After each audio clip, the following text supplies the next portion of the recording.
preferential option for the poor. A bit of a mouthful, but can you give us an explanation of what it means? Yep, certainly can.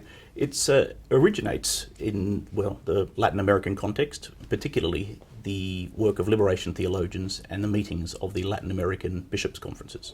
So we're looking at the end of the 60s, even through the 70s, as it was coming together and the ideas were being clarified. The best way to explain what it means, as it is quite a mouthful, is to take it word by word. Some of the words are easier to understand than others. Preferential, fairly straightforward. That was added to the option for the poor to clarify that when we're talking about an option for the poor, we're not trying to exclude anyone. We're not trying to exclude the wealthy. Jesus, in the ministry that we see in the scriptural witness, isn't excluding the wealthy, but there's clearly a preferential focus on the poor and the oppressed. So that's what the preferential is there to emphasize. Poor, again, fairly straightforward. We're talking about the materially or the economically deprived. When the Latin American bishops were focusing on the option for the poor, it was originally defined as the option for the poor and the young. They were aware that there's multiple kinds of oppression, all of them exacerbated by material poverty, but it's not meant to limit to material poverty, but not to acknowledge the sort of priority that material poverty holds. The tricky part of this is option. In English, when you think about an option, you might be thinking about, I could have caught the train here, I could have caught the car here. The things from which I select, these are my options. I might get a car with mag wheels or with tinting or something or other. It's the things from which we're choosing that tends to be emphasized. If you forgive my outback Spanish, opción, the Spanish word, has a very different meaning, and the focus is more upon the choosing or the election. So it's about the choices we make. So that's the key issue there. It's about conversion, it's about decision, it's about what we value. So the preferential option for the poor is a preferential decision, a preferential conversion that's focused on the oppressed. You've written that the preferential option for the poor is the gift of liberation theology and the Latin American church to the universal church. But can you explain a bit, I know you've mentioned those terms already, but can you just give us a bit more detail of the connection between those things?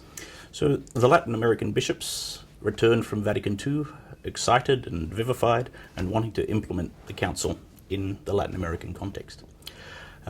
We have meetings of the Latin American Episcopal conferences. They met at Medellin in Colombia, they met at Puebla in the end of the 70s in Mexico. All of this time they're hammering out how are they going to implement the council in the Latin American context. In their context, which is marked by such extreme poverty, they realised that making the Christian message meaningful to the poor was going to need some kind of focus upon the poor. And so it was in that context. We have this committed action, small groups, small churches, liberation theology emerges. Up until about 1979, when with John Paul II, a new pope, a pope who's aware of the horrors of communism and communism's claimed option for the proletariat, we have Cardinal Ratzinger, who is prefect for the Congregation of the Doctrine of the Faith. He's overseeing orthodoxy. He also had experience of the 68 revolutions, and again, Marxism looms large there. So in the hierarchy of the church, there's concern for the relationship between Marxism and Christian theology. So the brakes are largely put on liberation theology and the option for the poor in the 80s, whilst these issues are clarified, what's orthodox, what's not. Throughout this time, though, the Latin American church, the liberation theologians, the small communities remain steadfast. It's not an easy time for anyone. Theologians are being disciplined. Theologians are being silenced. They struggle on. We work through to when the CLAM meets again, the Bishops' Conference meets again in Santo Domingo in 92. There's a cautious option for the poor affirmed then. But then, by the time of the mid-90s, John Paul II is using the phrase in his social teaching. It's received into the heart of the teaching of the church. Francis, we know, as he writes, he mentions the option for the poor continuously. So it was born in the poverty of Latin America.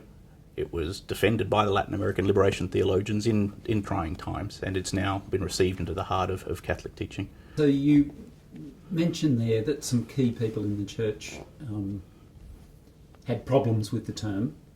And liberation theology and preferential option for the poor have a history of being controversial and contested in the church. But can you talk a bit more about Why is the case? Because it seems obvious that Jesus, who started the whole thing, did have a special attention on the poor and underprivileged and marginalised. So why has that been a problem for the church?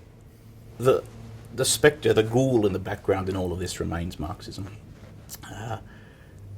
And if we think back to the 80s, if we think back to juntas, if we think back to the CIA and its activities in Central and South America, if we think back to the CIA opposing liberation theology, we're beginning to get some idea of the context in which the disputes occurred. I guess there are three main problems that we could identify more, but if we focus on three that might help us understand what the problem is. There are base ecclesial communities. There is this dialectical analysis, and there's also differing views about salvation at play. The base ecclesial communities were the small local communities, sub-parish level, like then, as now, there weren't enough priests to go around, so people came together and read the Bible and tried to work towards community action in small groups. This was opposed not just in Rome, but also some bishops in Latin America were cautious about this because there was a question of, does this divide the local church from the hierarchical church? Are we setting up parallel churches? Is this going to lead to a weakening of authority? That's related to the second point where I talk about dialectical analysis. So this is Marxist analysis, or what might be more easily understood term, class conflict. This is where the problem with the option for the poor arises too.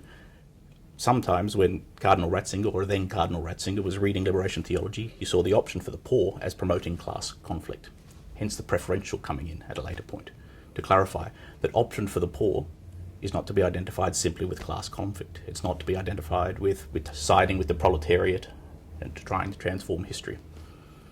So this is the second issue. Dialectical analysis was read as destructive. Of course, if you're turning dialectical analysis on the hierarchy, that's where the split would come. The small churches would move away. If you're going to be siding with the proletariat, it will be the base ecclesial communities that you side with, and the hierarchy of the oppressors, or in some readings of liberation theology. So of course that was this significant concern in Rome. The last point that may in the long run be more significant is a concern about salvation. What is salvation? What does it involve? Cardinal Ratzinger's concern was that liberation theologians reduced the kingdom of God to a temporal political solution to a situation. It was about reducing the kingdom of God to the battles of history, to class warfare, and hopefully the proletariat coming out on top. That was the way he read particular strands of liberation theology.